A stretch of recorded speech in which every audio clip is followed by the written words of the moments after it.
Hello and welcome to another episode of Pat Baer's Anime Club, an ongoing video series where every other Monday I put up a new episode where I talk about something from the world of anime that I'm interested in chatting with you about.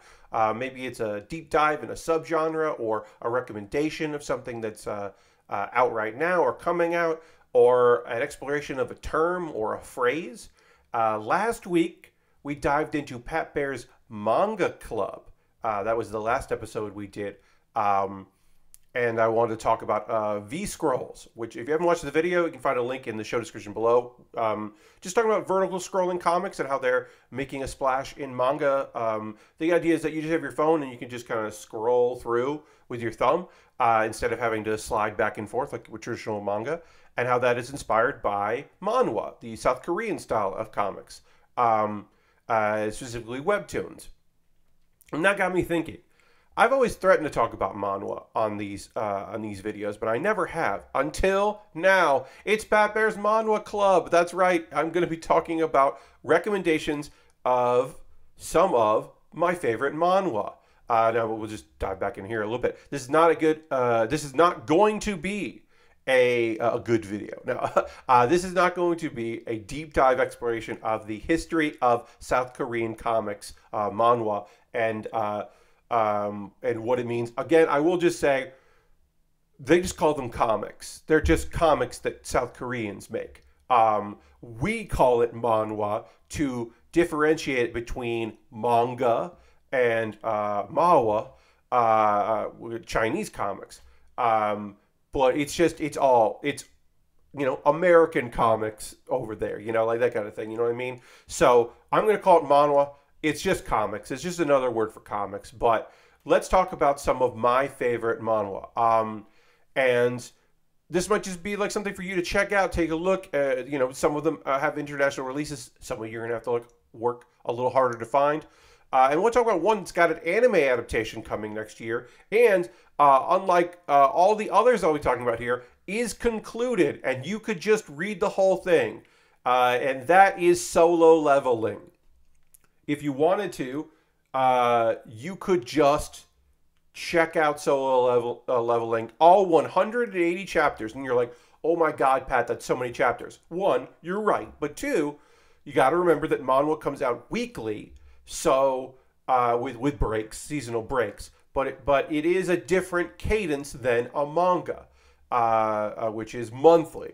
Although also lately, manga has been like part 1, part 2, and part 3, or even up to like 5-part or 6-part every couple weeks. That's been not the new normal, but it's growing in popularity. That's a separate conversation. Solo Leveling. So this is a great introduction to a lot of what you're going to see in manhwa of the action adventure, which is the idea of guilds and hunters within those guilds, because gates have opened up, dungeons are there, and you've got people who awaken skills. So that is a common theme in these stories, is the idea. There's several common themes. We'll talk about the common themes while we talk about these here. But this is one. This is, I think, a good jumping off point because it is an action series where you have these larger-than-life characters and the dungeons and the RPGs, and our main character is a loser. He is the weakest hunter. He always has been. He's struggling to keep up to help out his family.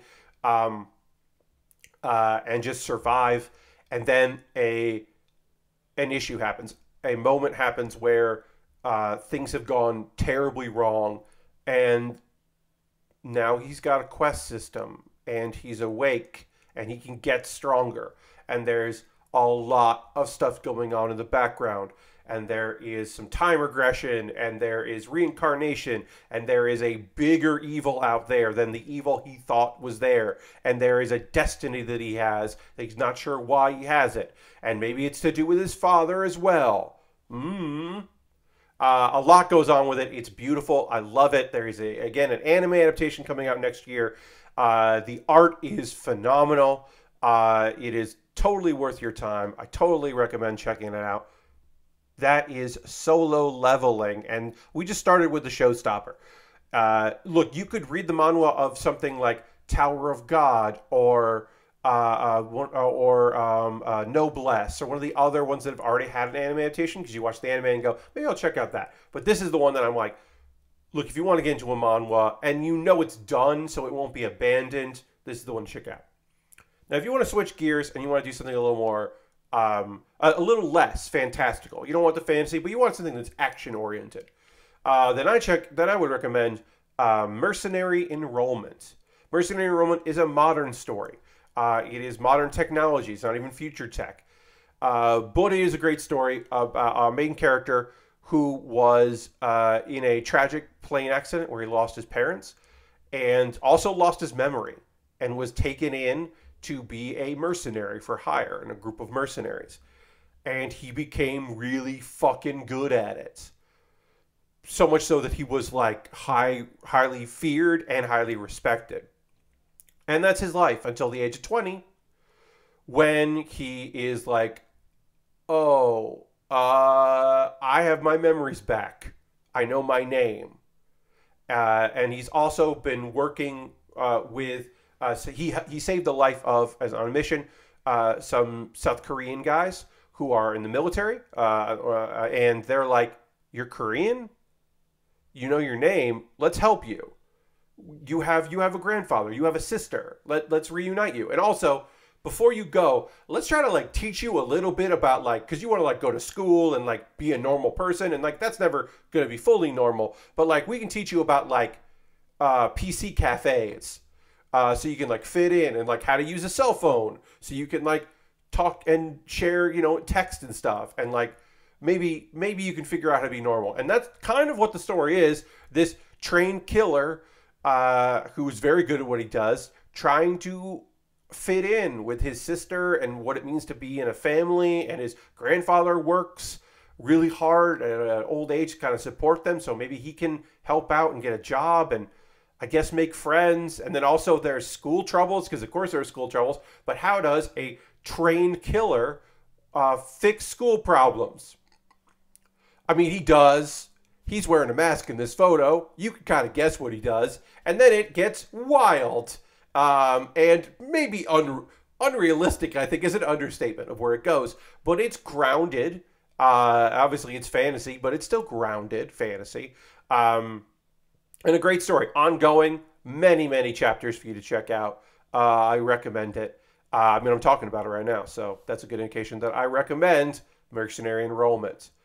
The next one is The Return of the Disaster Class Hero. 20 years. Talk about the last character being 20 when he suddenly remembered who he was. Well, 20 years was the amount of years that our main character here was trapped in a tower that he had to consistently fight in. He's trapped in a dungeon, and then he got out. And everyone thought he was dead. Everyone just assumed this dude had died. Because they said he died. The people who trapped him there, some of the saints, said he died. Because, okay, so the world got messed up. They're hunters and they're guilds. But this is related to the strongest guilds are all run by the saints. And each saint is 12 saints. It has been granted power by the 12 gods of the zodiac. And then our main character is the 13th one. And he's stronger than all those guys. And he might be stronger than some of the gods. And he doesn't have any powers, and he's kind of a fucking scumbag. Lovable scumbag. He's got a good relationship with a couple of the saints, but most of them are at best wary of him, and at worst absolutely hate him. So when the opportunity arises to betray him and trap him, they go for it. And then they lie to some of the other saints and cover it up and say that he died tragically, and oh, what a shame. And then he comes back. And he's younger and stronger than he was before. And it's strangely funny at times. This is a good revenge payback story. Where the main character sometimes makes choices that you're like, but at the mostly he's justified, and you want to root for him to get his revenge.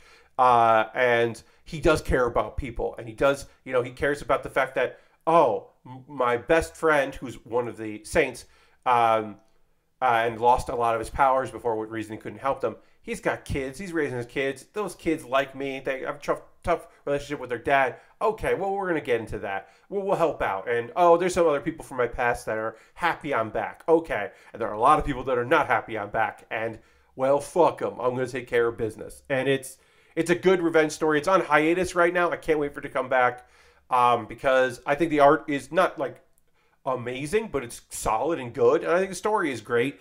And it is approachable. I think this is an approachable story where you can be like, okay, there are 12 important people. They have clans or guilds underneath them. Sure, you don't have to really know a lot about what's going on out there to get it. And then there is the other big theme here. There are three big themes. Actually, none of the ones I'm talking about here are the third one, which is the Korea's history of Chinese mythology and Murum, the world of martial arts, the ancient world of martial arts. We're not tackling any of that today. But the other big thing is a RPG-ish like fantasy world with reincarnation. Reincarnation is a big theme in Korean action manhwa, be it the like regression, the like, oh, I'm a child again, I can relive my life and fix the wrongs. Now, sometimes they've been doing that the wrongs you need to fix are people messed with you and you couldn't be as good as you should be in a video game. That's one of the new ones that I don't particularly enjoy because it's like, oh, you went back in time to be better at a game. Like, it's not even saving the world. What? But in some instances, it's getting revenge. Justified revenge is justice is a big theme. And in Return of the Eighth Class Magician, it's all about undoing the wrongs. So our guy, Ian, worked his way up from nothing as a magician. He became the prince's right-hand man. And the prince ended up usurping the role to unite the country because his other brother was not qualified for it. So he took over, and it was a bloody way to do that and protect the kingdom and do all this. And Ian was just tired. He was just tired of doing that. And he was tired of killing. And so he says, I'm quitting and retiring. I'm just going to go off. I'm just going to be alone. And I'm going to try to, just be in my thoughts and, figure out what to do with the rest of my life. And I can't do this anymore. Which is the one thing that he should not have done, because he does not realize that the prince now fears him. This magician, this incredible power, if not wielded as a tool, is now, well, at some point he could change his mind. At some point he could turn on me. I've always been worried about that. Now it's more likely because he is not by my side. So Ian has to die. And he dies. But there's magic on that dagger. The dagger that kills him has magic on it. It has, thankfully, time magic on it. Because there's a bunch of stuff that Ian didn't know until he regresses in time to make things right, to make sure that the prince does not take over the throne, that he does not work for him, that he can save people along the way, that he now learns died under mysterious circumstances when originally he didn't question it. And there is a big reason that he has regressed in time, and that magic happened. Some questions still haven't been answered. There were big revelations that came. We're basically at the point where it didn't say they're done, but they definitely had a conclusion to the story recently, so I don't know if it's done or not, but there's maybe more to tell. But there was some kind of late information that was very big to know about with this thing. But it is, again, a revenge story. It's a make things right. It's a put the pieces back together and do the things you need to do. Outsmart people with outside information that you have because you have regressed in time. But then there are twists. There are things he didn't know. He doesn't know everything. It's really well told. I really enjoy it. And now we're going to do the not time regression reincarnation, just pure reincarnation, Egret. This is my last recommendation. This is also called Ygritte with a Y, depending on who's doing the localization. So you can find it as Ygritte or Egret, but our main character, Egret, is... he was the great sage. You can see all of the spirits. He's got these incredible spirits. He can use every element. Each of them focuses on a different element. No one can see those spirits but him. And he was the great sage. And he lived his life kind of cursing his incredible power because it came at a cost. He didn't do as great a job as he could have or should have dealing with the humans that he was in contact with, because he pulled himself back from human matters because he was being used. And he was so powerful he could have taken over the world, but didn't want any of that. Eventually he does die and is reincarnated instantly, taking over the body, not as a newborn, but of the body of the Crown Prince. I have his name written down here, Judas, the Crown Prince Judas, who clearly was, the attempt was on his life. And he finds out with memories that he eventually unlocks. His mother also died from murder. And it's all an attempt because the belief is that he is not a real person, that he is not a real human, that he's artificially created because his mother couldn't give birth to someone real. So there's all this belief that he is the fake prince, and he has to figure out what his life is and why he exists, why he is in this body, why he can talk to spirits again. He calls for spirits who are happy to see him and just want. The spirits are great because they're goofy and silly, but also just want him to have a good life. They just want good things for him, even in his reincarnation. But there's also the thing of like, well, Judas left a sad life. I think I need to not get his revenge, but get justice for him. Let him be at peace. Let's fix the things that had gone wrong for him and uncover some mysteries. And then also, you think it's just going to be that, but it is tied. One of the reasons it's very clear that he was reincarnated, to us anyway, is because what happened to Judas is related directly to some events that happened in Ygritte's life, or Ygritte. And they're connected. So there is some kind of connection between the two. And it's fun and silly, and his cavalcade of nice friends are nice, and I recommend it. I think it is great. Totally worth checking out. And those are some manhwa for you to check out. Yeah, that's my favorite. Those are some of my favorite manhwa. Are they all my favorite manhwa? No, that's just a couple of them that I thought would be fun to talk about. I am reading ones that are not action at all. These were all action series, some almost all fantasy. I'm reading some that are just romance or that are just like slice of life. Not all of those get translated, so it's harder to find some of those. Are there plenty of I'm now in a web novel? Yes. Are there a lot of the like, oh, I'm a girl reincarnated now as the villainess? There's also a whole subgenre of, I wrote this story and now I'm in the story. And the subset of that subset is, oh no, this was when I was a teenager and this story is badly written or the characters are all awful and now I'm in it. That's a subgenre that's kind of incredible. Just giving an overview of some of these. So maybe I'll do a deep dive in the history of this at some point in another Pat Baer's Manhwa Club. I don't know. But I will say, I can tell you right now, the next video in this series is Pat Baer's Anime Club. I'll do another Pat Baer's Anime Club soon. I want to thank you so much for watching this video. There will be another end of season video coming sometime. I have to figure out when. It might be the next Pat Baer's Anime Club. Might be a live episode. I haven't done the math yet of when that would come out. So thank you so much for watching this video. I hope you enjoyed it. I hope there's plenty of more stuff out there for you to check out in the world of manhwa.